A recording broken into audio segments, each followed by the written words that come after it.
Você deu uma entrevista para o G1 recentemente dizendo que, apesar de que você retratou ao longo da sua vida vários personagens reais, você não é muito apaixonado por retratar personagens É, reais, né? não, E aí eu queria que você contasse, por quê, puxando um pouco desse gancho e falasse um é. pouco do Sérgio.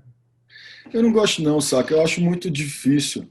É muito, porque tem muita implicação no trabalho de composição do personagem e muita implicação ética, porque você tem que ter uma responsabilidade com a vida daquela pessoa que você está retratando. Seja ela Pablo Escobar ou Sérgio Vieira de Mello. É a vida de um ser humano que você tem que, de alguma forma, ter um compromisso ético. Então tem esse lado. E tem um lado de composição de personagem que você, como ator, não é totalmente livre para fazer o que você quiser. Você tem ali uma limitação que, se por um lado te alimenta muito, porque existem muitas, você tem referência, né, de como o personagem andava, como falava, como agia. Por outro lado, você não pode ir muito além na construção do personagem. Então é um negócio que eu me dei conta de que fiz muitos personagens baseados em pessoas que existiram.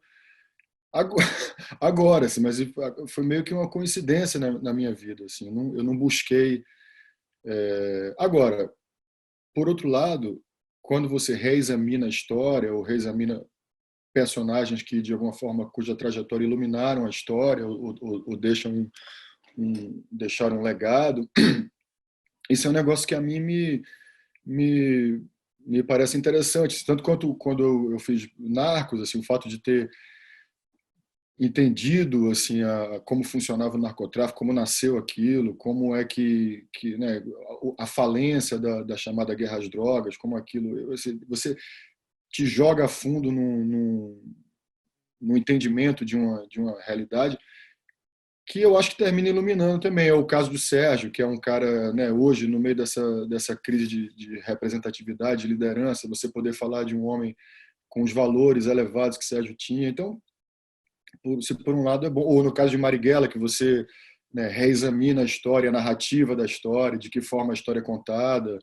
Então, isso tudo, para mim, como artista, como enfim, me interessa, mas como ator, assim mesmo, não é uma preferência, não é uma predileção, não. Como é que funciona, no caso, como diretor e como ator, a pesquisa que você tem que fazer para desenvolver os personagens, as histórias, porque, de certa forma, esse cinema é um cinema quase documental, né? A primeira coisa é uma pesquisa muito profunda sobre o personagem e o momento em que o personagem viveu, as implicações políticas do que o personagem fez. Isso aí é fundamental. Então, o começo de tudo, para mim, é sempre assim, são dezenas de livros, dezenas de filmes, é um período grande que eu fico só lendo, me abastecendo daquilo. E aí eu acho que tem uma segunda etapa, que é você se desligar um pouco daquilo tudo, já que você já se abasteceu de toda aquela informação, e criar, tanto como diretor quanto como ator, a sua versão daquele personagem. Como é que você vê aquele personagem e a conexão do seu sentimento como artista com aquele personagem. Porque eu não sou Sérgio, né, seu Jorge não é Marighella, eu não sou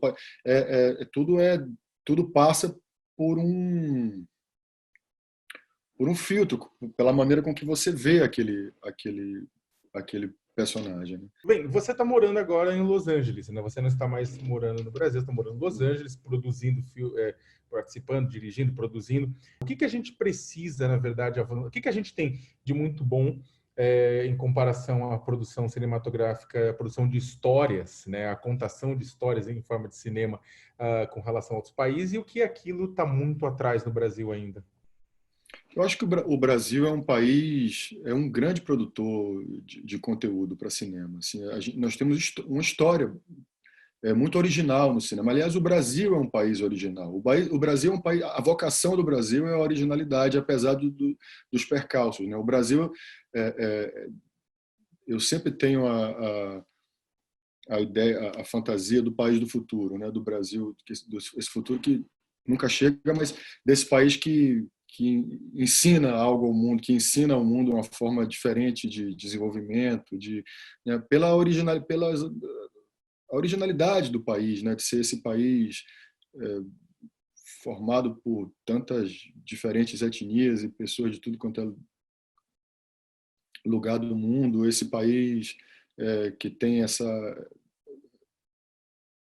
exuberância cultural e ambiental, né? A floresta amazônica, e esse país que fala português na América Latina. Então, acho que a nossa cultura, a arte brasileira e o cinema brasileiro refletem essa originalidade e essa exuberância. O cinema brasileiro, e aí, para mim, falar do cinema brasileiro sem falar do cinema novo é muito difícil, porque eu acho que o cinema novo, ele de uma certa forma,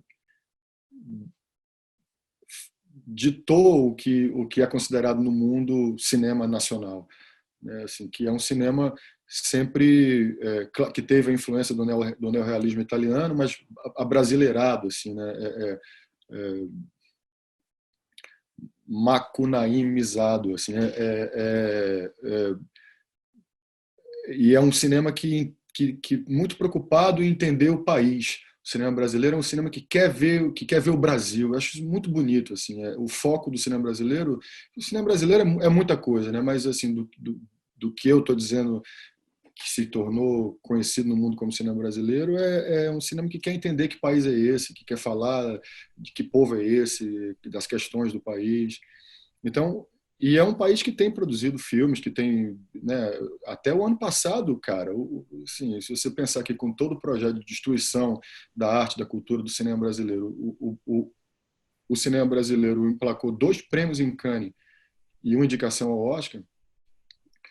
Assim, você vê que é um cinema que ele é reconhecido fora do Brasil como um cinema, como um país que produz, que tem uma produção importante. Você falou agora, você falou agora uma coisa interessante, você falou com relação a esse momento de destruição da arte, da cultura, de tudo mais, esse momento que a gente está vivendo. Você sempre foi uma pessoa engajada em causas sociais. Para quem não sabe, o Wagner, inclusive, ele é um dos embaixadores da Organização Internacional do Trabalho da ONU, né, das Nações Unidas, para a questão do trabalho escravo contemporâneo, da escravidão, do combate à escravidão contemporânea. E você sempre foi engajado em questões sociais, em causas sociais, tudo isso mais. Hoje você morando fora do Brasil, e o Brasil, e você já foi, bem, você já fez várias críticas ao próprio governo, né, nosso governo hoje, o governo Bolsonaro, e medidas que o governo tomou nesse último ano e meio. Como é que você tem observado o Brasil, né, não agora o cinema ou a arte, ou simplesmente a arte, tudo, mas observado o Brasil, a política, a situação aí de fora?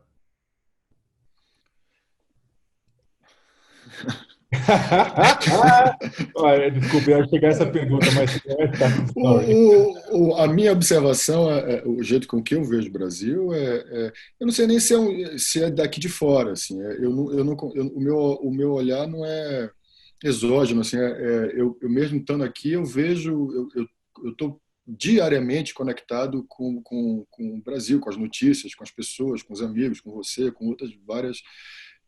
O Brasil assim, quando eu falo de que o nosso cinema e os artistas brasileiros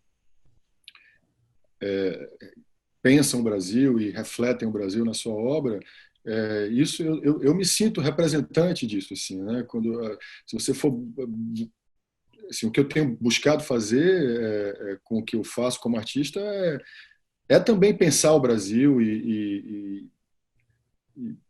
refletir sobre quem eu sou no final do dia, assim, também um exercício também de busca por identidade, enfim. Então eu tenho um olhar sobre o Brasil que é muito evidente sobre o que está acontecendo com o Brasil hoje. Agora, para além disso, a forma com que o país tem sido visto aos olhos da comunidade internacional, da imprensa e das pessoas com quem eu converso é a pior possível, né? É um país que tem passado um vexame atrás do outro, tanto por uma falta total quando você pensa. Outro dia eu vi uma entrevista com o Celso Amorim, uma entrevista recente do Celso, e pensei assim, caramba, cara, né? Que coisa impressionante. Celso, que foi escolhido já por uma publicação internacional, não me lembro qual, como o chanceler mais importante do mundo, né? Mais E aí você olha para o Itamaraty hoje, para as relações internacionais do Brasil, então o mundo todo vê o que está acontecendo no Brasil. O Brasil é um país importante, né? Deveria ser um país importante no cenário internacional. Então, o mundo vê o Brasil como o Brasil é. É um país que eu acho que desde a ditadura militar nós nunca, nos meus piores pesadelos, eu nunca imaginei que fôssemos viver o que vivemos hoje, sob o governo Bolsonaro, um governo fascista em todas as suas todos os tiques ali do que deveria ser do que faz um governo da característica do fascismo, o governo Bolsonaro tem, praticamente um miliciano, né, no poder, um cara que declarou guerra ao pensamento crítico, à inteligência, à ciência, à cultura, uma ode à ignorância, à brutalidade, enfim, saca, assim, isso são observações genéricas, mas muito evidentes, assim, sobre o estado das coisas no país. Eu vou soltar algumas perguntas do pessoal aqui e depois a gente volta a fazer outras minhas. A primeira, na verdade, que foi colocada, eu vou até pedir desculpa, que sem querer a da Larissa, que eu acabei fazendo, né, tipo, pro Wagner, agora eu vi que ela fez a mesma pergunta que eu. O segundo, o Daniel, queria saber se ele quer fazer ou ele quer que eu leia. Daniel, da minha parte, gostaria de saber. Bem, gente, eu vou ler, então, acho que esse aqui. O Wagner, pergunta do Daniel, ele queria saber se você se considera muito perfeccionista e se nunca está satisfeito com o seu trabalho, ou se você considera o feito melhor do que o perfeito.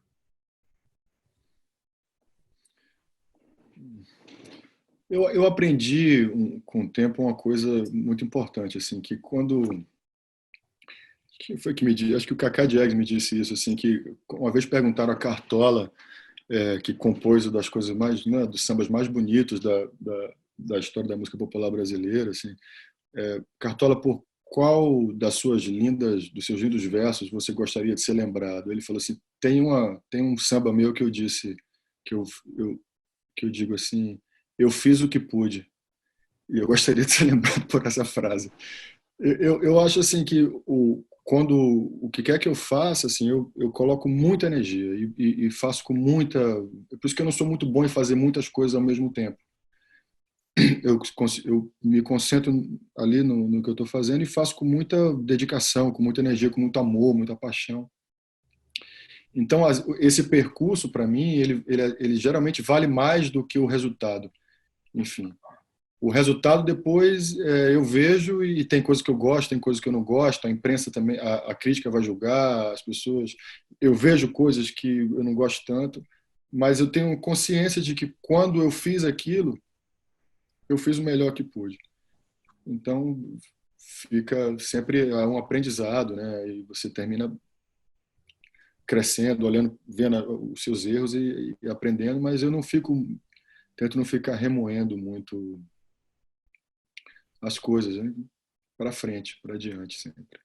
Eu vou tentar abrir o áudio das pessoas para perguntar. Milena Flor Tomé, teu áudio está aberto. Pode perguntar para o Wagner. Oi, Wagner, boa noite, tudo bem? Tudo bem, Milena. Wagner, então, minha pergunta é como você vê o futuro do cinema brasileiro, sendo que cada vez mais tem cortes na área da cultura? Eu não sei. Eu sou, de um modo geral, eu sou muito pessimista com o presente, mas muito otimista com o futuro. O momento é muito ruim, né? É um governo que declarou guerra à arte, à cultura, ao cinema. A Ancine acabou, está destruída. O audiovisual brasileiro hoje sobrevive das plataformas de streaming, da Netflix, Amazon, a própria Rede Globo, e isso é que está garantindo o emprego de muita gente. mas a produção cinematográfica brasileira acabou, né? Assim, com algumas exceções raras, mas de modo geral acabou. Então é muito difícil, é um momento muito duro, mas já passamos por momentos piores também, né? O Collor acabou em Embrafilme, Embrafilmes, a gente voltou. Eu tenho muita certeza de que a arte, a cultura, o cinema, a música, a produção cultural, ela é evidentemente muito maior do que qualquer governo. Então é inevitável constatar de que seguiremos produzindo, seguiremos de uma forma ou de outra fazendo o que fazemos. Estamos passando por um momento terrível, mas em breve as coisas vão se ajeitar, vão se colocar no seu lugar. Eu vou abrir agora o microfone do professor Júlio Weiner, que é professor aqui da casa, do curso de jornalismo. Júlio, sua pergunta você pode falar para o Wagner.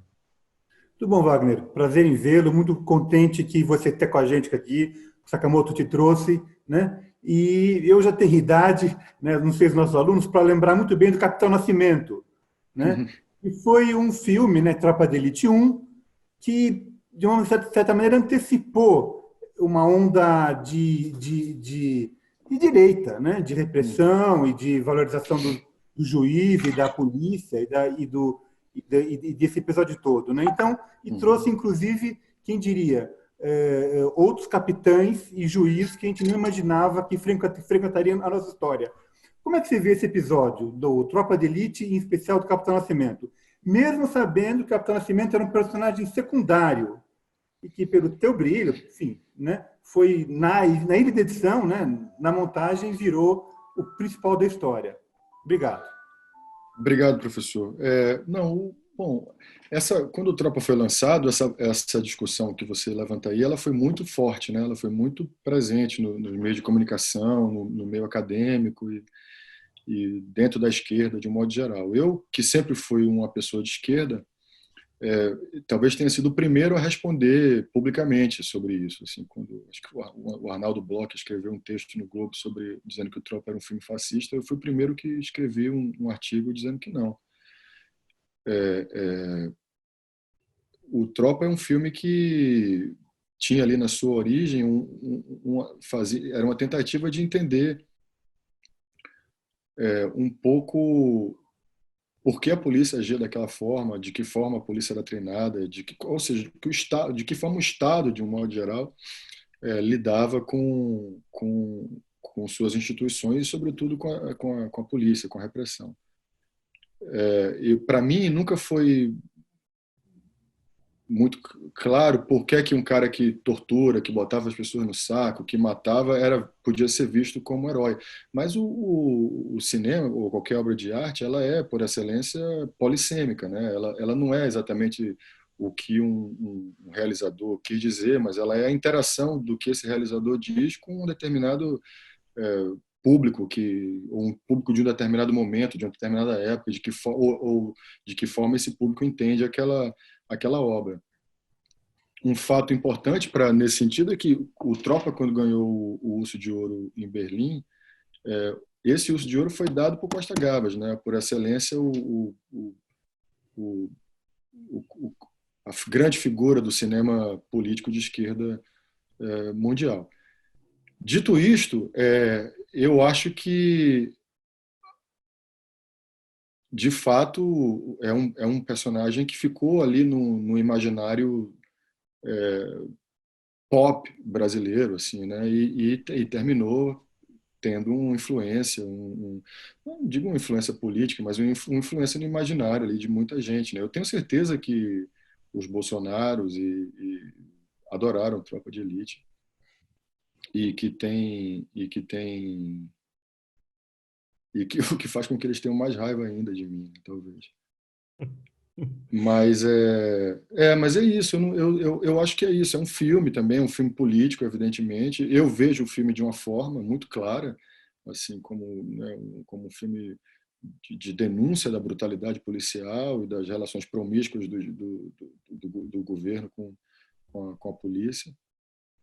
E da forma com que a polícia age no Brasil, essa forma, né, sectária, violenta, genocida, sobretudo com o povo negro. Mas entendo que o filme possa ter sido lido de outra forma também. E é legítimo que seja assim. Wagner, eu vou agora abrir a pergunta. Larissa fez várias perguntas, vou abrir o microfone dela, mas Larissa, escolha uma para fazer, até para dar tempo de todo mundo. Até o microfone está aberto. Muito obrigada. Primeiramente, boa noite, Wagner, e parabéns por Sérgio. Foi maravilhoso. Eu gostaria de saber se você concorda com uma das revisões que eu vi sobre o filme Sérgio, do Tony Góes, da Folha de São Paulo, que ele abre a questão de: será que a diplomacia brasileira atual ela é capaz de produzir um novo Sérgio? Porque no filme ele é retratado quase como um homem perfeito, né? Por mais que ele seja um cara mulherengo e tal. Se ele seria capaz de existir. Olha, assim, eu não tenho por hábito não responder e nem analisar críticas, né? Porque acho que a crítica é um espaço autônomo, importante, e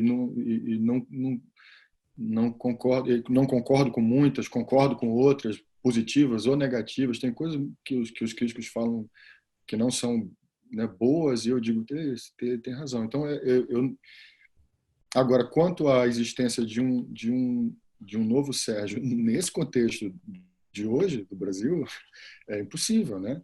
É impossível. A gente tem esse chanceler brasileiro que é do inacreditável, né?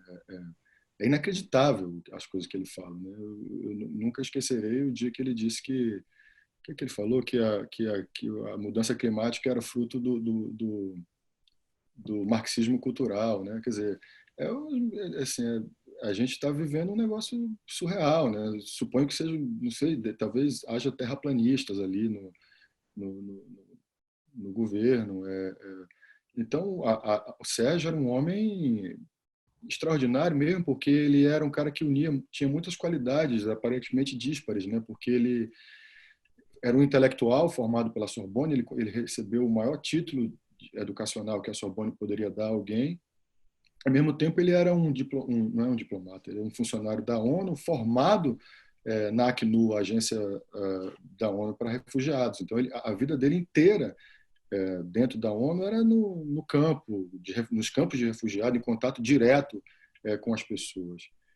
Então ele realmente juntava dois mundos ali muito que faziam com que ele fosse de fato um cara muito interessante no próprio cenário das Nações Unidas de um modo geral, que dirá do Brasil de hoje, né? Não tem a menor condição.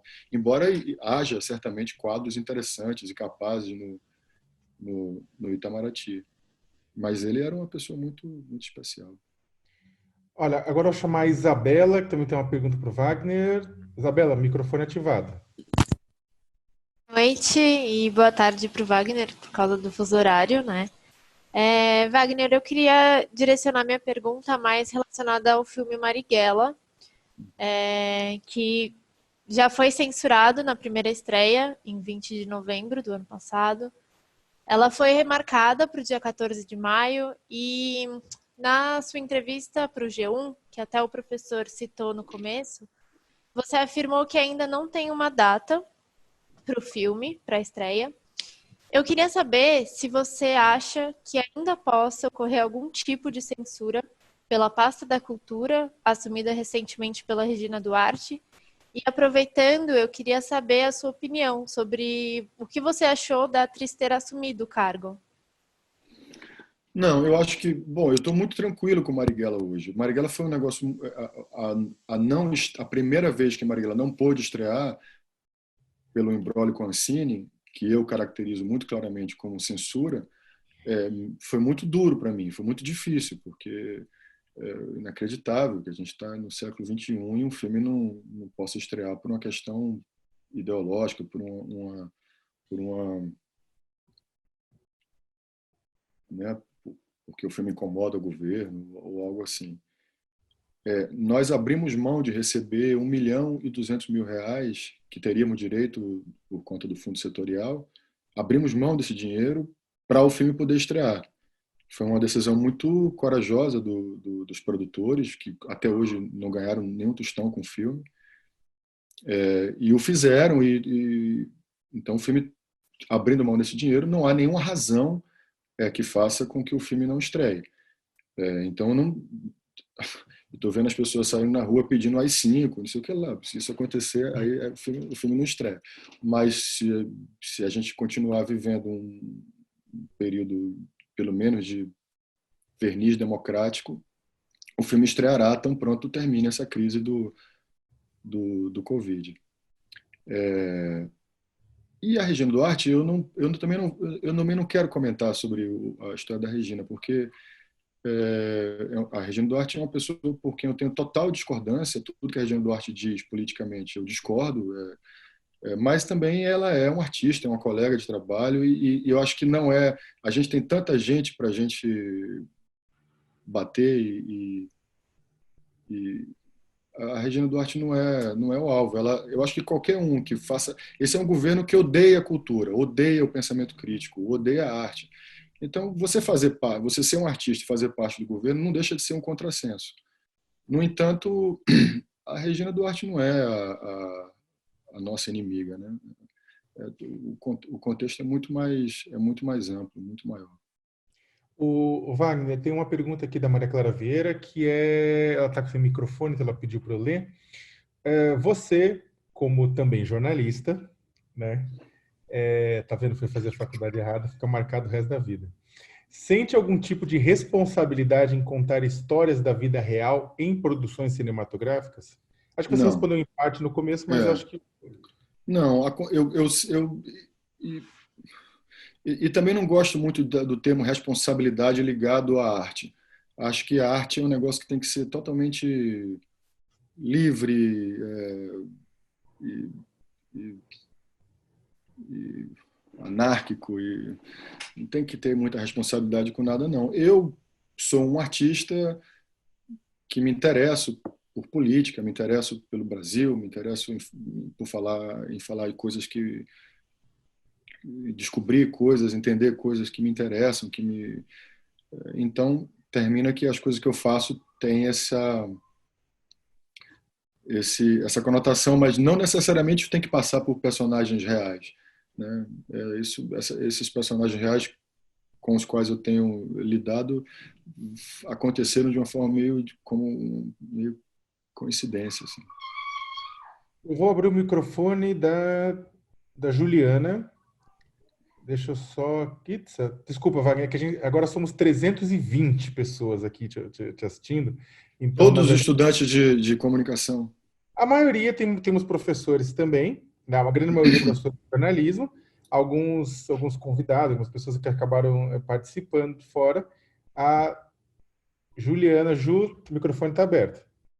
Oi, tudo bem? Boa noite. Oi, Wagner. Oi, Léo. Obrigada pela oportunidade nesse Zoom. Wagner, eu queria te perguntar, queria te escutar um pouco sobre o seu olhar sobre o movimento feminista aqui no Brasil e como que essa movimentação, né, por lentes de gênero impactam no audiovisual e na comunicação no geral. Obrigada. Interessante. Bom, em primeiro lugar, eu tenho aprendido muito, né, com minhas amigas, e nós todos crescemos e fomos educados num mundo bastante machista, né? Então eu próprio tenho aprendido muito, assim. E agora acho que é engraçado, é interessante como todo momento de distopia há uma reação potente por parte, certamente a eleição de Trump, a eleição de Bolsonaro é uma resposta, né, ao governos progressistas que o Brasil teve, Lula, Dilma, e Trump é uma resposta ao governo Obama, de alguma forma. Então, acho que o movimento feminista, a força com que o movimento negro tem tido nos últimos anos, isso vem também como uma resposta, né, natural à distopia, né, né, o fato do mundo viver uma onda conservadora muito forte. E é evidente que isso bate forte na produção cultural, né? O movimento Me Too aqui nos Estados Unidos tem tido uma força muito grande, e é importantíssimo, né? É fundamental. Acho que alguém falou recentemente, assim, eu li alguém dizendo assim, que é que nem usar cinto de segurança, né? Tem uma época que ninguém usava, né? E ninguém ligava. Hoje em dia, a gente tem que estar atento a essas pautas de forma... tem que estar naturalizado, como colocar o cinto de segurança. Então, é isso, acho que é fundamental. E eu tenho aprendido muito, não estou em condição de falar sobre isso assim como alguém que já entendeu tudo. Eu sigo entendendo e aprendendo.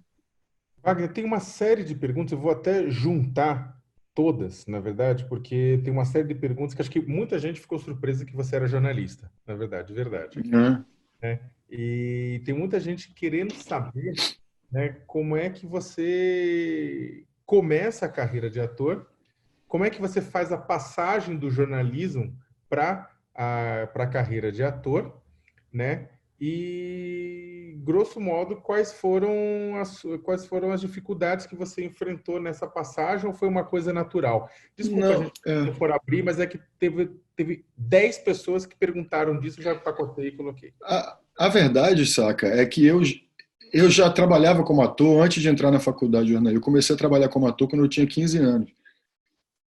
Só que quando eu fui fazer vestibular, embora em Salvador haja uma escola de teatro, uma faculdade de teatro muito boa, muito importante, eu tive dúvida se eu queria ter formação acadêmica como ator ou se eu queria ser outra coisa. Eu sempre me interessei muito por jornalismo, por escrever, pela dinâmica de jornalismo, pelo um certo tinha uma coisa meio romântica também no jornalismo que me apaixonava. Enfim, achei que também que meu pai ia achar menos pior. Em vez de eu fazer faculdade de teatro, eu fazer jornalismo. E fiz, e foi muito bom, cara, para mim, assim, foi muito... Eu trabalhei como jornalista um tempo, trabalhei um pouquinho no Correio da Bahia, tive uma assessoria de imprensa em Salvador, mas rapidamente ficou muito claro para mim que eu era artista, que o meu caminho era outro, sabe assim. Mas foi muito bom, a faculdade de jornalismo foi muito boa para mim.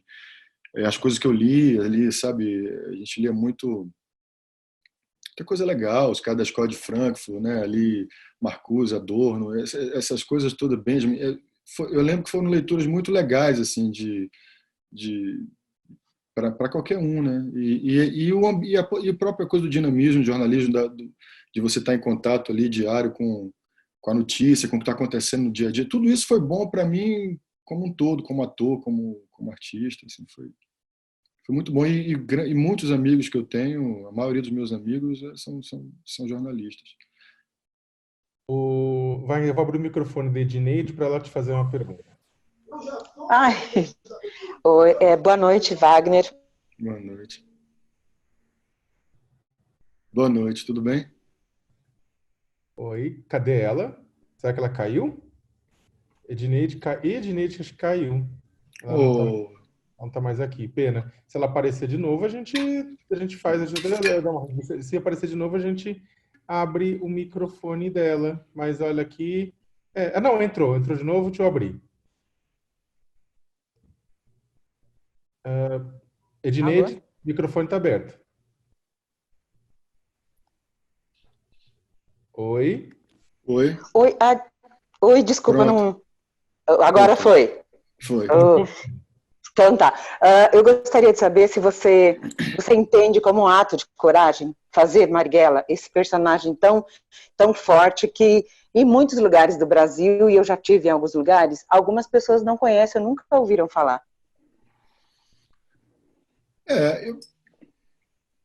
Eu acho assim, eu acho que coragem é um negócio que todo mundo tem que ter, e acho que Glauber falava que em arte mais importante do que talento é coragem. E eu acho que e isso é uma coisa que a mim me fala muito, assim, em tudo, né? Mas Marighella, de fato, é um personagem maldito da história do Brasil, né? Uma das razões que me fizeram querer fazer esse filme é porque eu sempre tive a nossa história, a história do Brasil, ela é contada de uma forma muito errada, né, cara? Assim, eu me lembro de ter lido coisas assim na escola mesmo, assim, eu estudei em escolas públicas do interior da Bahia, que diziam assim coisas, os índios, porque os índios eram preguiçosos e aí não podiam trabalhar, os portugueses foram obrigados a trazer os africanos, que eram gente que era mais afeita ao trabalho forçado. Eu li essas coisas em livros assim, pedagógicos, né, que li que a revolução de 64 salvou o país do comunismo, ou seja, a nossa história é sempre contada do ponto de vista do dominador, né, ou dos europeus, ou da classe dominante, da elite branca que dominou o Brasil a vida inteira. Então, a geração, a resistência à ditadura militar, inclusive assim, todas as histórias de resistência no Brasil, não só essa, eu sou fascinado por todas, assim, alfaiates, canudos, os malês na Bahia, todas essas histórias eu acho que elas são contadas de um ponto de vista errado, assim. E a resistência à ditadura militar é algo que aconteceu há pouquíssimo tempo, está muito próximo de mim, né, da minha geração. Embora a minha geração seja muito, muito diferente da geração que lutou que resistiu à ditadura. Então eu tinha um interesse muito grande em recontar essa história e dizer que esses caras resistiram a um poder tirano. Assim, a gente pode, inclusive, sob a luz da história hoje, discutir se a luta armada foi o caminho certo, se não foi, mas a gente não pode nunca deixar de entender eu tenho muita admiração por qualquer um que resolve se dar. No final das contas, Marighella é um filme sobre sacrifício, sobre você abrir mão do que aos olhos de muitos é o correto, né? Eu fui criado, na minha geração foi inteira criada para ter família, emprego né? E Marighella era um cara de 50 e tantos anos, cercado de garotos de 19, 20, 21 anos que queriam mudar o mundo, que queriam libertar o país de uma tirania. Então isso para mim faz muito sentido e eles sim tiveram muita coragem. Vamos abrir o microfone da Ana Laura. Ana, pode perguntar para o Wagner. Oi, Wagner, boa noite. Boa noite. Eu vou repetir a pergunta que eu fiz no chat, na verdade. Tem uma discussão muito interessante que eu gosto, que são as plataformas de streaming versus cinema tradicional. Tem muita gente que acha que as plataformas de streaming elas vão substituir o cinema, que as pessoas vão deixar de ir no cinema, as pessoas vão deixar de comprar o ingresso, vão deixar de ter aquele momento com o namorado, com a família, para substituir e ficar no sofá assistindo a Netflix, por exemplo. Você acha que, de certa forma, eles são concorrentes ou eles podem se aliar de alguma forma?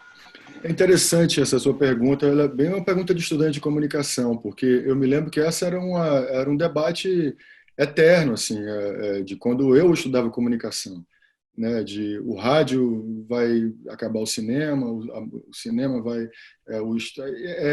e tinha um livro, eu li um livro, me lembrei agora, um livro muito interessante da Lúcia Santaella, chamado Cultura das Mídias, que dizia, assim, na verdade, cada mídia tem a sua especificidade e as pessoas vão sempre buscar o que elas não encontram na outra, né? Então, assim, ir ao cinema é uma coisa única, é um prazer único que não vai acabar, né? Embora você consiga ver os mesmos filmes em casa ou no cinema que você vê no streaming, você não vai deixar de ir ao cinema o prazer único que existe em você estar naquela sala com outras pessoas e sair de casa.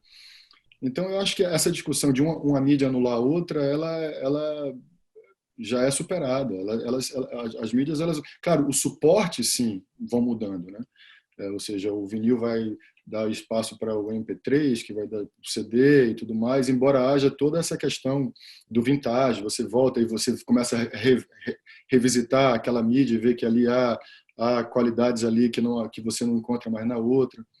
Mas eu acho que a tendência é as pessoas irem buscar numa mídia o que elas não encontram, justamente o que elas não encontram na outra. Desculpa, eu achei que tinha desligado o meu som. Eu vou abrir o microfone do Vitor Hugo aqui agora. Vitor, faz sua pergunta. Boa tarde, Wagner. Primeiramente, um grande prazer, um grande privilégio a gente estar tendo essa conversa, né? E a minha pergunta é que, já puxando um gancho desse último assunto, dentro dessa crescente onda de direita liberal que a gente está tendo no mundo, nos governos, eu queria saber qual que é o real significado dessa representatividade latina dentro do cenário cinematográfico. O real significado, o impacto, né, dessa expressão sendo exposta assim de maneira tão ampla. Eu acho que eu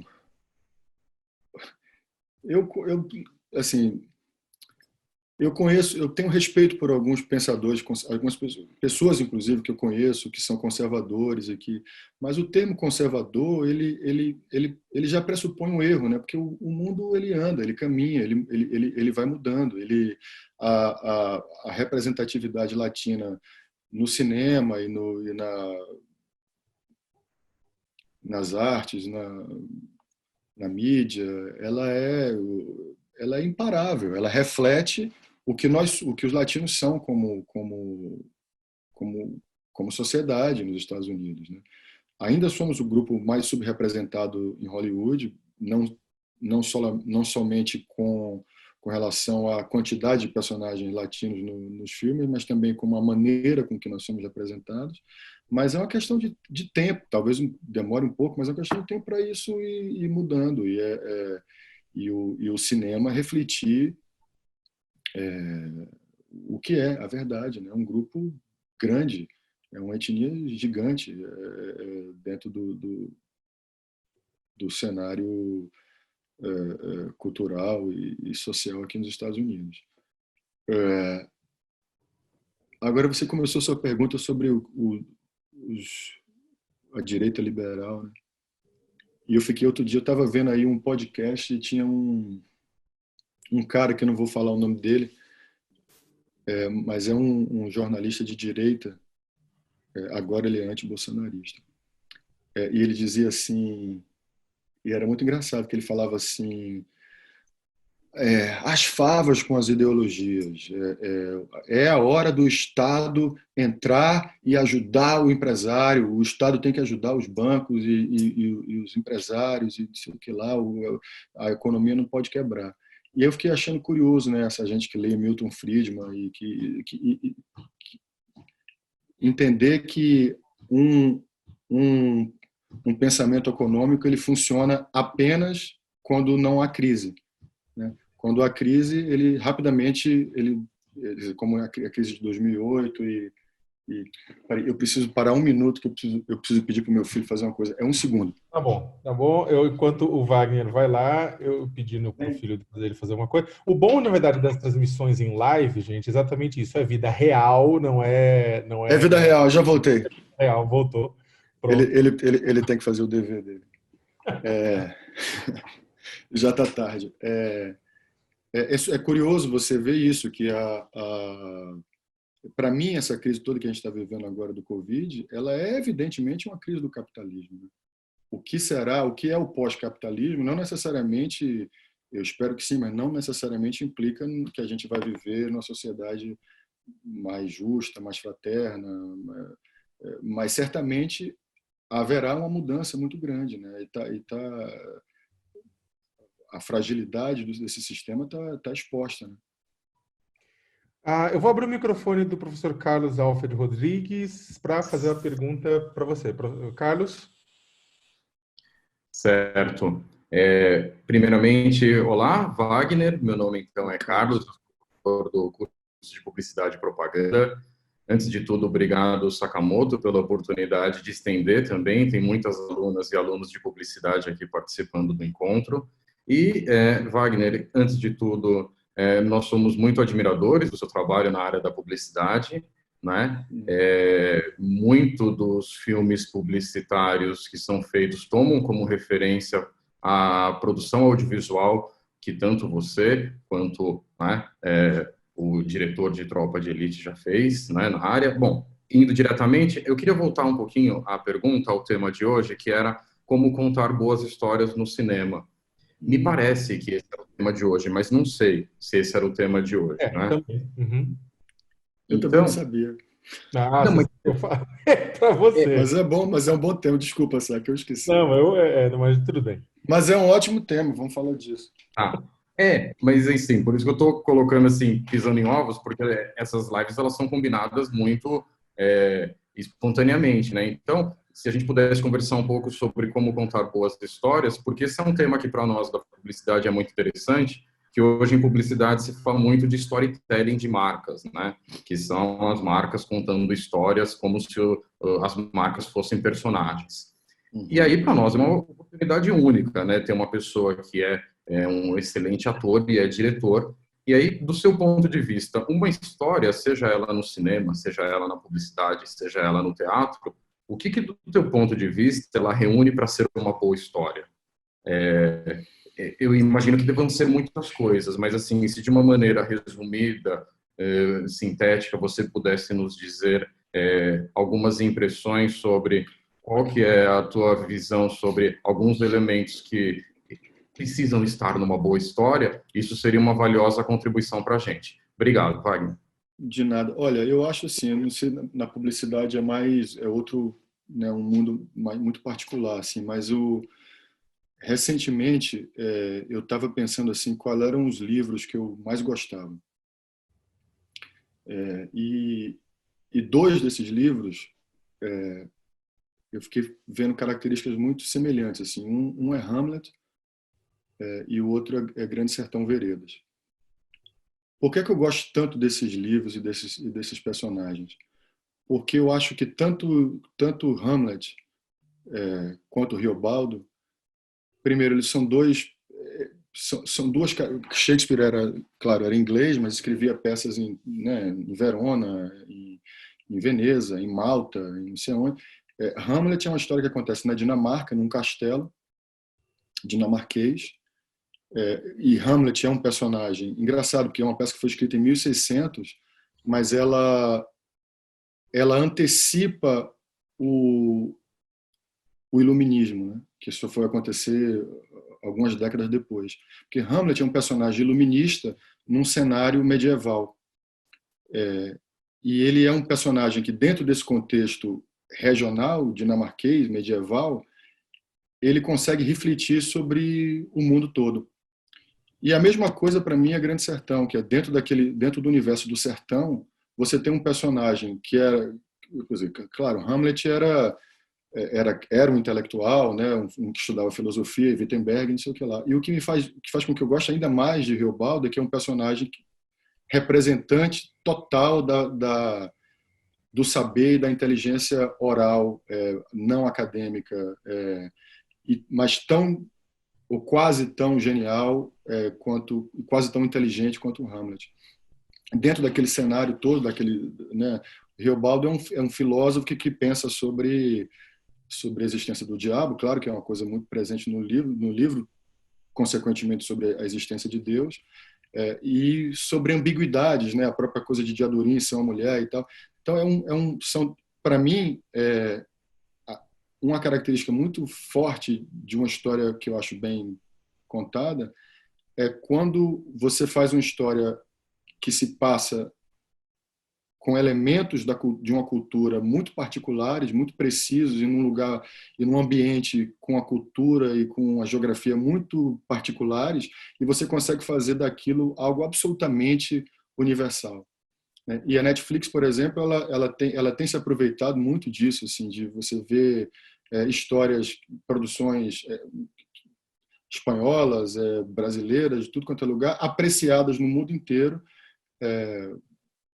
claro, com todas as suas particularidades e originalidades e tal, mas o regional se tornando-se universal.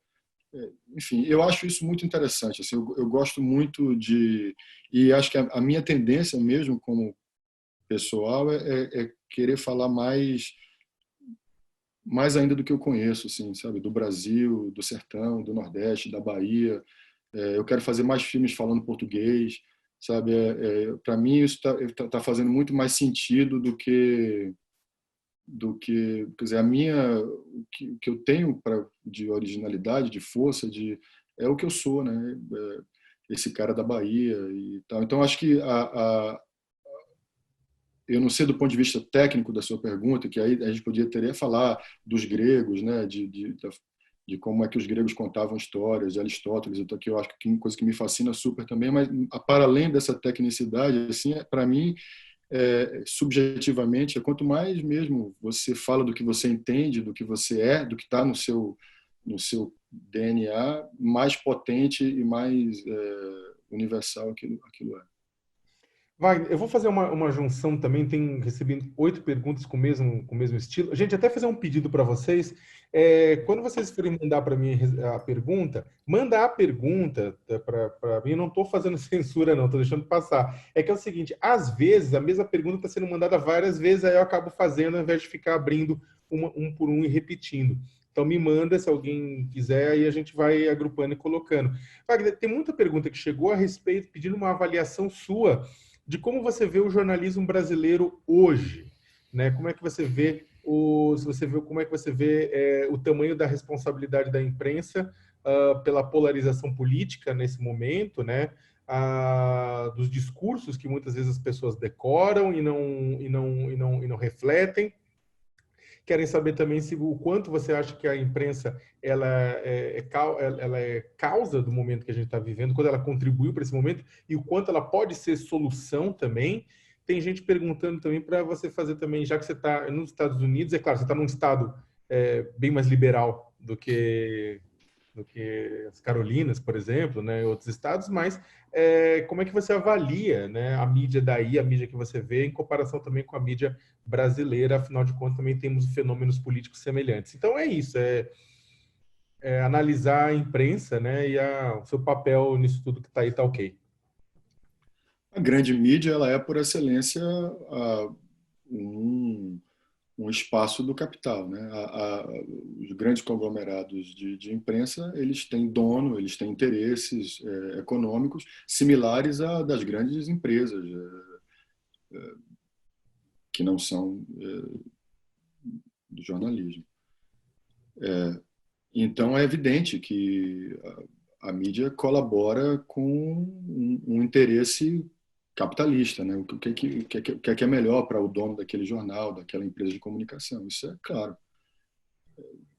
Os meus amigos jornalistas, com quem eu converso, têm me dito que a coisa tem ficado cada vez pior.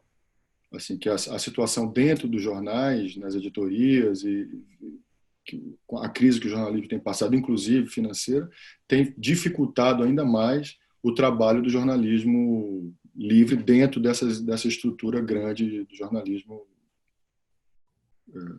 do jornalismo das grandes empresas de comunicação. Agora, eu gosto muito, assim, eu tenho lido, agora, a internet possibilitou um monte de coisas terríveis, né? A disseminação das fake news, esses sites jornalísticos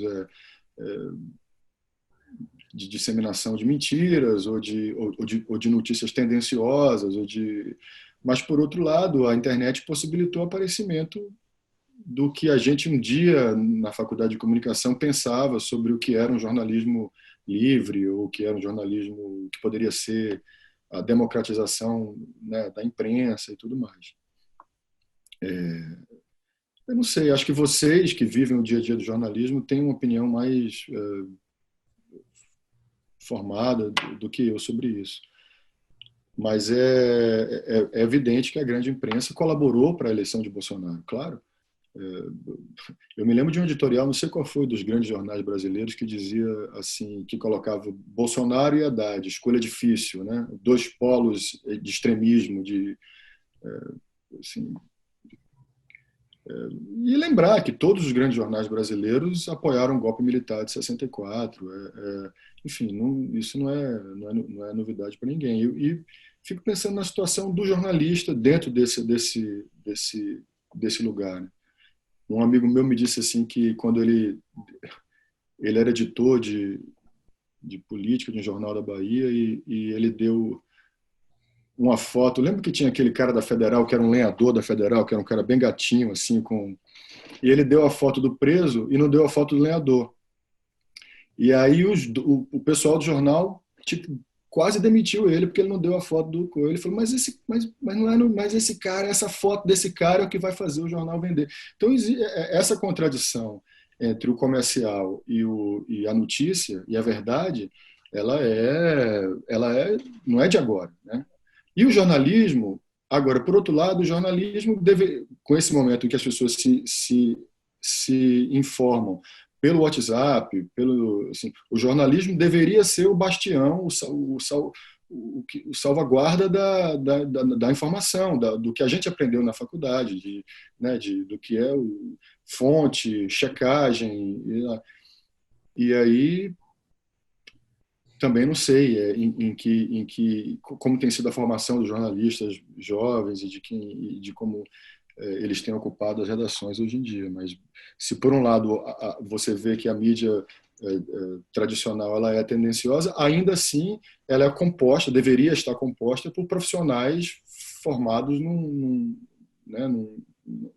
fazer ético, que é o que pressupõe o bom jornalismo. Eu abro o microfone da Júlia, que ela tem uma pergunta sobre cinema internacional para ti. Júlia? Oi, Wagner, tudo bom? Tudo bem. Eu queria saber a sua opinião sobre o cinema internacional. Por exemplo, ano passado, Roma era um dos principais filmes para ganhar o Oscar e era um dos mais cotados para ganhar as principais categorias da premiação. E esse ano, Parasita levou o Oscar de melhor filme. Eu queria saber se, na sua opinião, isso abre portas para o cinema estrangeiro, para não ficar só no cinema americano. Veja que bom exemplo você está dando do que eu falei antes sobre narrativas, né? Sobre como é o nome do título da nossa conversa, saca? Não, agora o título é Bate-Papo com Wagner Moura, né? Não, mas como é que um dos temas, na verdade, era como contar boas histórias. Como contar boas histórias, né? A pergunta que o publicitário fez sobre como contar boas histórias. Veja só isso, né? Quer dizer, um filme é um filme coreano, né? Com ali que acontece, me suponho que seja em Seul, aquela história ali que acontece, é um filme extraordinário, mas com códigos culturais muito precisos ali, né? Da Coreia. O outro filme é um filme mexicano, um filme de memória, né? Um filme de memória mexicano. Corroborando um pouco o que eu disse antes, né? Acho que o conservadorismo ele deixa de fazer sentido na medida em que o mundo ontem mesmo, cara, eu estava vendo essa minissérie, eu revi essa minissérie do Mike Nichols baseado na peça do Tony Kushner, né? Angels in America. Essa é uma obra-prima do teatro moderno americano, né? Essa peça é extraordinária e é uma peça que fala sobre uma pandemia, né? O que é o surgimento do vírus da AIDS ali nos anos 80. E essa é uma peça que fala disso, né? Que a necessidade o chamado progressismo ele é, na verdade, o imparável, né? É o movimento do mundo, é a terra que roda, que gira, né? Então essas narrativas regionais é inevitável a presença de latinos no cinema, de minorias e tudo, ela é imparável, ela é inevitável, ela demorará, ela encontrará vários obstáculos, né? Porque tem gente que não quer que o pessoal que sempre se beneficiou do lugar onde está, qualquer conservador ele faz parte ou ele é um alienado, ou ele é alguém que faz parte de uma elite que se beneficia desse não trânsito, né? Então o cinema americano, o cinema de Hollywood, ele fatalmente ele estará estará cheio de histórias de outros lugares, de outros países, com outros sotaques, com outras... Porque isso é imparável. Esse é um país construído em cima da imigração, né? Ainda por cima. Ô, Wagner, tem uma pergunta que eu também não vou pedir para o pessoal ler, porque estão várias também, são com 12, então eu estou tentando copiar aqui, que é sobre o Sérgio, novamente, sobre o filme, né? E aí é um pacote que o pessoal queria saber.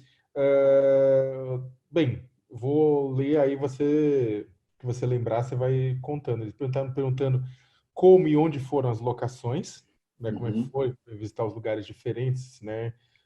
Esses locais e onde foram as locações. Perguntaram também sobre a pesquisa para o filme, né? Como é que foi a pesquisa? Sua pesquisa você acabou respondendo no começo, mas se quiser também pincelar um pouco, porque a gente teve uma audiência rotativa, foi de 200 e pouco para 360 pessoas, né? Então tem muita gente que perdeu no começo. Perguntaram qual que é a cena que foi mais difícil de gravar, né? Uma das perguntas. Qual que é a sua cena preferida? Tem uma pessoa até que falou que a cena dela preferida foi... Ele queria saber sobre a sua opinião da relação com o Sérgio, com os filhos, né? Que aquela cena, inclusive, essa pessoa ficou extremamente tocada pela cena, né? Uma das cenas do Sérgio com os filhos. E o pessoal perguntando como é que foi contracenar com a Ana de Armas. As locações foram Rio de Janeiro, Amman, toda a parte do Iraque a gente fez na Jordânia, e Tailândia, Bangkok e Chanthaburi foram onde a gente filmou o Camboja e o Timor-Leste. As cenas para mim difíceis foram as cenas em que Sérgio está debaixo dos escombros, né? Porque foram cenas muito que me exigiam muito emocionalmente, né? Porque eu não sei o que é que Sérgio, evidentemente, não sei o que é que ele sentiu, o que é que ele pensou quando ele estava ali embaixo. Então, o meu exercício era pensar o que é que eu sentiria se eu estivesse naquela situação. Isso é um negócio muito doloroso, muito difícil. Fora que a gente estava em posições muito ruins, eu e o Brian ali, o ator que faz o Gil. Foi uma semana muito difícil essa. A relação de Sérgio com os filhos é interessante assim pensar, porque as pessoas extraordinárias... outro dia eu estava vendo o documentário do Miles Davis na Netflix, e ele era um cara que dedicou a vida dele à arte dele, à música dele, como muitos grandes artistas, né, fazem, que talvez isso diferencie muito o gênio, o grande artista dos bons artistas, dos artistas. Para mim, o mais importante na minha vida, quer dizer, o que eu faço é muito importante, mas o mais importante para mim são os meus amigos, meus filhos, minha vida doméstica, e talvez isso faça com que, por isso eu não sou Sérgio, eu não sou Miles Davis, eu não sou... Então, Sérgio era um cara que sacrificou muito do que era a vida dele familiar para ser quem ele era, né? Para ser quem ele era, um homem que marcou a história das Nações Unidas para sempre. E com relação a... O pessoal também perguntou como é que foi contracenar com a Ana. Ana, eu fiz 2 filmes com a Ana já. Eu fiz o Sérgio, e logo depois do Sérgio nós fizemos um filme em Cuba, dirigido pelo Olivier Assayas, um filme que não saiu no Brasil ainda, mas é um filme que eu gosto muito, sobre um filme chamado Wasp Network, que é sobre aqueles cubanos que foram presos em Miami, acusados de espionagem. Não sei se vocês lembram dessa história nos anos 90. Então a gente fez um filme lá, Ana Cubana, então foi ótimo, a gente já tinha feito Sérgio juntos, já éramos amigos e estávamos em Cuba, que é o país dela, com um elenco latino ótimo, o Gael Garcia Bernal, Edgar Ramírez, Léo Esbaralha, Penélope Cruz. Então foi um filme de latinos e a Ana é uma atriz muito boa, né, cara? Assim, eu não conhecia muito ela. Eu confesso que eu, antes de trabalhar com ela, não conhecia muito o trabalho dela. Ela estava fazendo um certo sucesso aqui com Blade Runner, a versão nova. Mas eu não tinha visto, mas nós nos encontramos um dia e eu gostei muito dela. Assim, eu fiquei, não sei se por sermos os 2 atores latinos do filme, houve uma conexão muito imediata entre a gente. E ela está num momento extraordinário aqui, né, em Hollywood. Ela é totalmente a bola da vez no cenário mainstream americano. Eu preciso pegar um copo d'água aqui, peraí. Vá. Gente, só para a gente não vai durar muito mais a conversa com o Wagner, né? Vamos pegar mais uns 15 minutos para encerrar. Agora, quem tiver pergunta, manda, né? Manda na lista aqui que eu estou tentando juntar, né? Para passar. Tem umas perguntas, gente, eu até peço desculpa, tem um pessoal que entrou depois, não estou falando que as últimas que eu estou lendo isso, mas tem umas perguntas que entrou depois, e aí já foram respondidas, né, direto ou indiretamente, então eu não vou repetir as perguntas, né? Então eu peço desculpa, mas depois acho que a gente vai deixar tudo isso aí gravado assim, disponível, então vocês podem assistir quem chegou atrasado nisso. Desculpa, Saca, eu deixei você improvisando aí, né? Aquilo que fica improvisando, assim, para... Fiz um stand-up de professor. Eu fiz umas perguntas e quem quiser pode responder aí. Aquele gastando tempo, né? Tava com sede danada. Não, eu até falei, eu ia falar desculpa por não ter trazido água, mas aí eu pensei, não, pera, eu não estou mais consciente que ele, não faz sentido. Tem algumas perguntas, Wagner. O Camilo perguntou, ele falou que ele está sem microfone, e outras pessoas também fizeram uma pergunta semelhante, do que te levou a ir para os Estados Unidos, né? Como é que foi a sua decisão de ir para os Estados Unidos, o processo? E comentaram que você tinha dado uma entrevista de que você teria receio de voltar para o Brasil no atual cenário, né? E aí também queriam saber se você, como é que você foi e se você volta. Ok, essas são... Bom, eu vim para cá por causa de Sérgio, porque eu sou produtor do filme e eu queria estar aqui no processo por várias razões. Uma delas foi por isso, porque eu queria estar aqui eu queria estar junto da produção do filme, não queria estar no Brasil enquanto as coisas todas acontecessem aqui. E aí resolvi trazer a minha família comigo, porque eu sempre achei que a gente ia morar no Rio de Janeiro a vida inteira, mas quando eu fiz Narcos, nós fomos para a Colômbia e a família viveu comigo 6 meses em Bogotá. Os meninos foram para a escola, aprenderam espanhol, e eu achei que isso foi muito bom para a gente, assim, como família. Os meninos, foi difícil para eles, essa dificuldade eu acho que foi boa para eles, eles se cresceram, ficaram mais... A casca ficou mais grossa, assim. E para nós, como família, foi uma experiência muito boa. Meus agentes americanos, eles sempre reclamaram muito que eu nunca estava disponível. Tanto que eu trabalhei pouco aqui. Sempre que eles queriam que eu fizesse alguma coisa, ou eu estava filmando alguma coisa, o Marighella me tomou muito tempo, eu fiquei muito tempo dedicado a esse filme. Então, eu achei também que era uma hora boa para eu estar mais disponível para eles. Mas isso, para mim, sempre foi um projeto temporário. Eu não vou ficar aqui. Eu quero voltar para o Brasil assim que eu senti agora.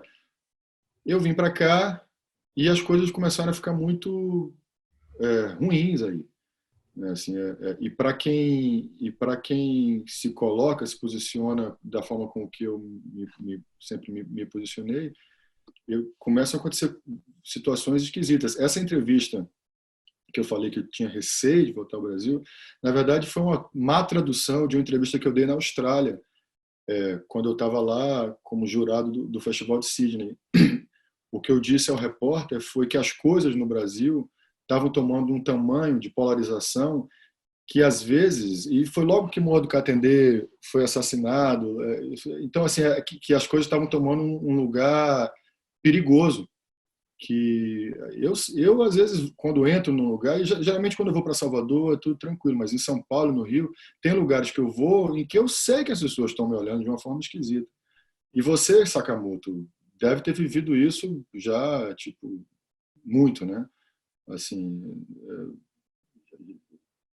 a possibilidade de uma agressão verbal é muito ruim, assim. Então, foi isso que eu disse, assim. Então, acho que mas eu não quero passar a minha vida toda aqui de jeito nenhum. Acho que é um momento que eu estou gostando. Como família, para a família tem sido interessante, assim. Toda vez que eu vejo os meninos resolvendo um perrengue ou não conseguindo fazer uma coisa, ou se virando, eu acho que é bom para eles e, né, para a gente é uma experiência também de vida diferente. Eu estou abrindo o microfone do Daniel. Daniel, vai. É sobre os heróis. Daniel? Oi. Oi, tudo bem, Wagner? Boa tarde. Oi, Daniel. Obrigado dessa oportunidade, Saca.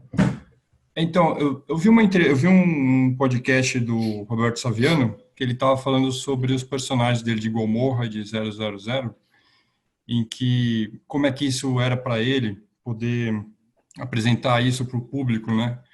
E aí, eu só queria saber de você como é que é os heróis, assim, que você acha que o brasileiro precisa conhecer mais para poder se reconhecer e reconhecer sua história. Que outros heróis você acha que precisa, além do Marighella e outros tantos, né, na sua opinião? Obrigado. Obrigado. Saviano é um cara impressionante, né? Eu tive a oportunidade de conversar com ele algumas vezes e aí depois ele sumiu, assim, né? Que ele é um cara que vive escondido, né? Eu tentei encontrá-lo, mas é um cara que eu tive umas 2 ou 3 conversas com ele, assim, super. Esse cara falando de jornalismo, né? De bom jornalismo. Esse cara é um retado.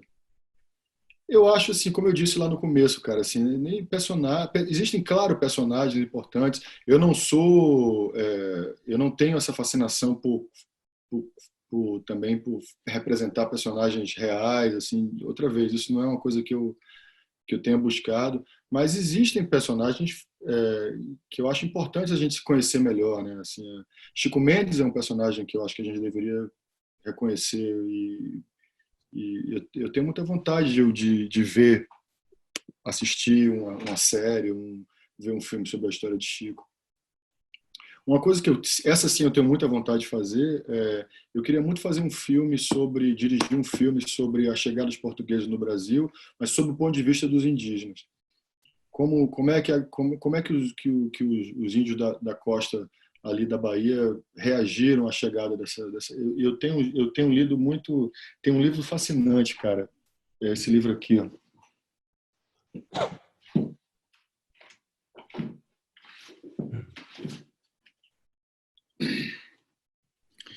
Esse livro está traduzido em português, chama Ouro Vermelho, do John Hemming, que é exatamente sobre ele vai de 1500 até 1760.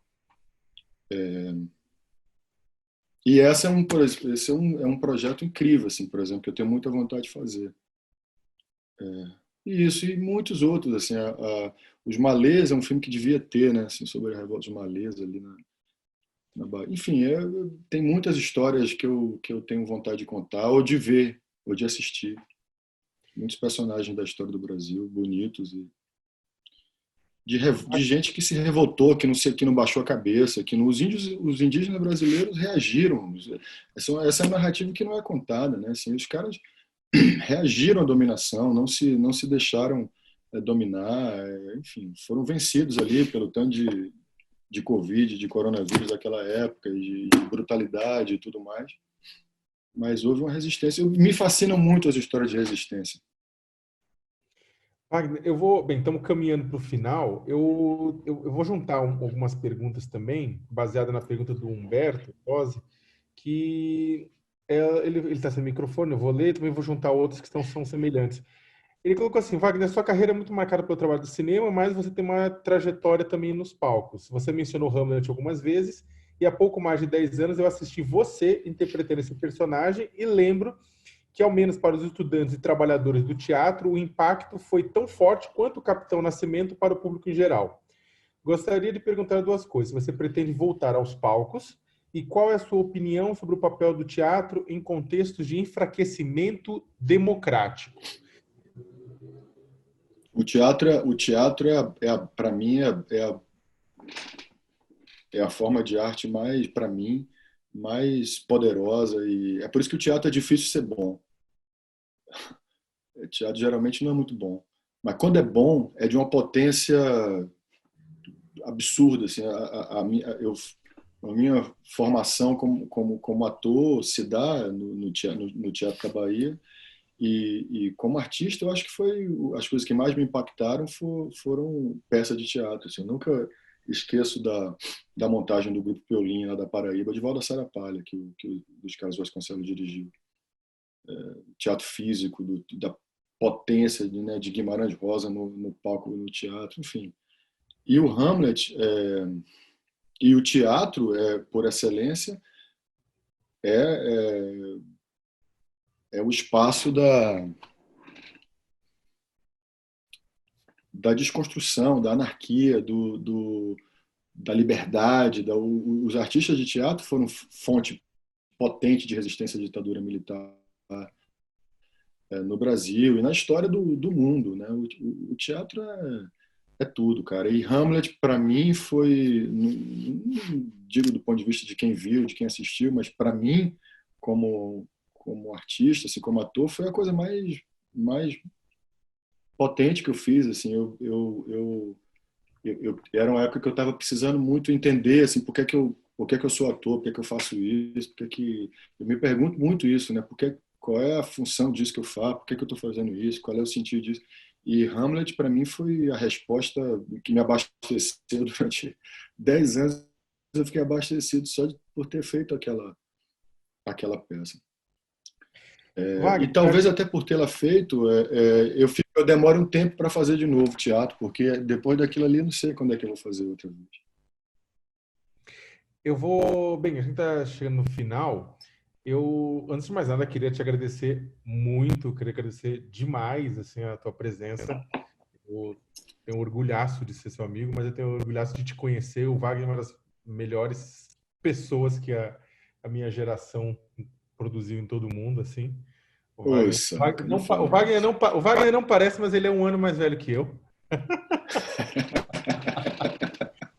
Sakamoto, você tem que me falar, cara. Só para te interromper, você tem que depois a gente tem que falar no privado sobre aquela sua foto no Timor-Leste, cara, segurando um fuzil. M16. É extraordinário, cara. Foi engraçado porque o pessoal ficou aquilo na verdade circulou uma época, eu fui xingado, porque o pessoal falou assim: "Ah, mas você tá vendo? Você é a favor de armas". Eu falei assim: "Sou, considerando que um povo sofreu um genocídio, morreu 200 mil, eu sou a favor deles pegarem armas para poder defender, né?" Isso aí eu concordo. Era guerrilha defendendo um país de um genocídio, né? Então, era aquela foto. Depois a gente conversa com mais calma, assim, mas era outra vida, na verdade. Mas na época de jornalismo, fazer jornalismo de guerra, essas coisas. Mas eu queria agradecer muito, muito, muito, muito mesmo você ter passado esse tempo com a gente, essa hora e meia. Sei quanto está concorrida a tua agenda.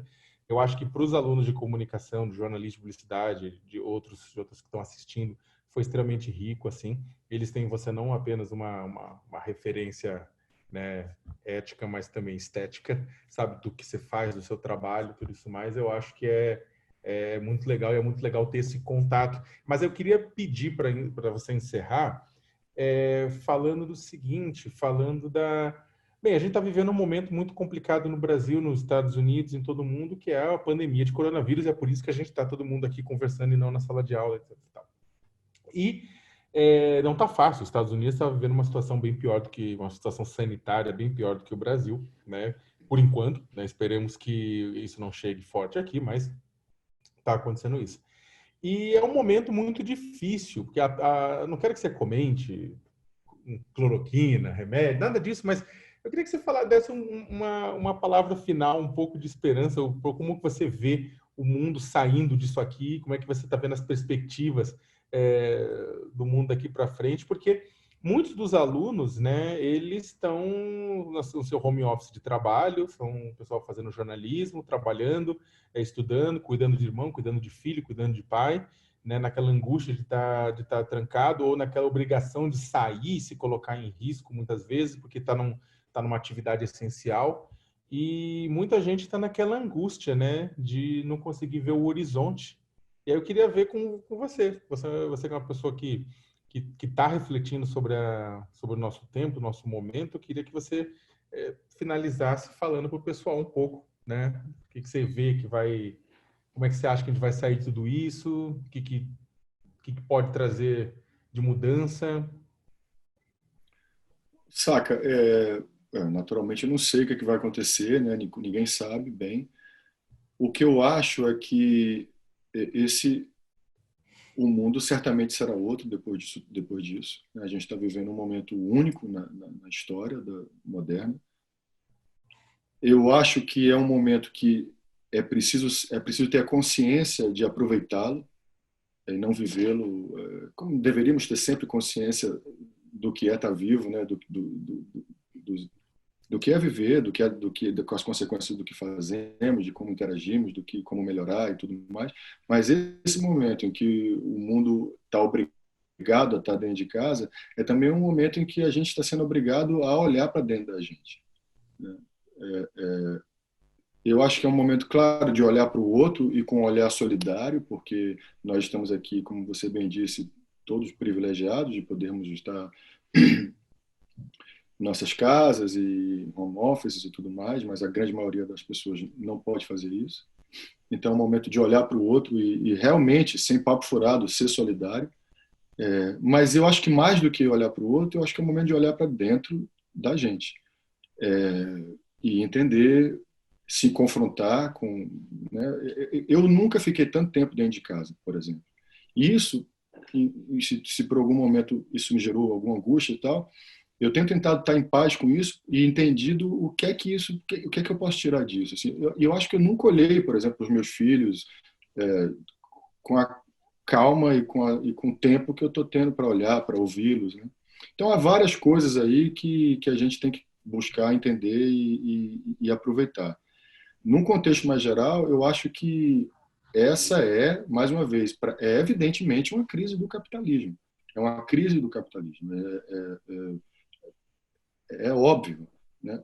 O que será o capitalismo? Outro dia eu li uma notícia interessante sobre a prefeitura de Amsterdã tomando atitudes como fazendo um protocolo de atitudes para o pós-coronavírus, né, de respeito ao meio ambiente, de respeito a leis trabalhistas, de não comprar produtos que venham de lugares onde se desrespeite a lei de trabalho, de inclusão, né, de todo mundo ter que ter os mesmos direitos civis, ou seja, coisas, quer dizer, é um sinal alvissareiro de que há gente pensando que essa mudança, que esse pós-capitalismo pode nos levar a um mundo mais justo, mais igualitário. Mas não necessariamente, eu não sei se necessariamente isso será o que vai acontecer no horizonte imediato. Talvez, como a gente tem falado, né, com o progressismo é a força imparável das coisas, né? No futuro é possível que a gente chegue nesse momento, mas não sei se isso será tão rápido. Mas certamente haverá um pós-capitalismo. Não necessariamente um mundo mais solidário, mas e que esse sistema terá que ser repensado, não há nenhuma dúvida disso. Senhores e senhoras, ficamos por aqui. Quero agradecer ao senhor Wagner Maniçoba de Moura, né, Obrigado, Saca, meu irmão. Que ele deu para a gente.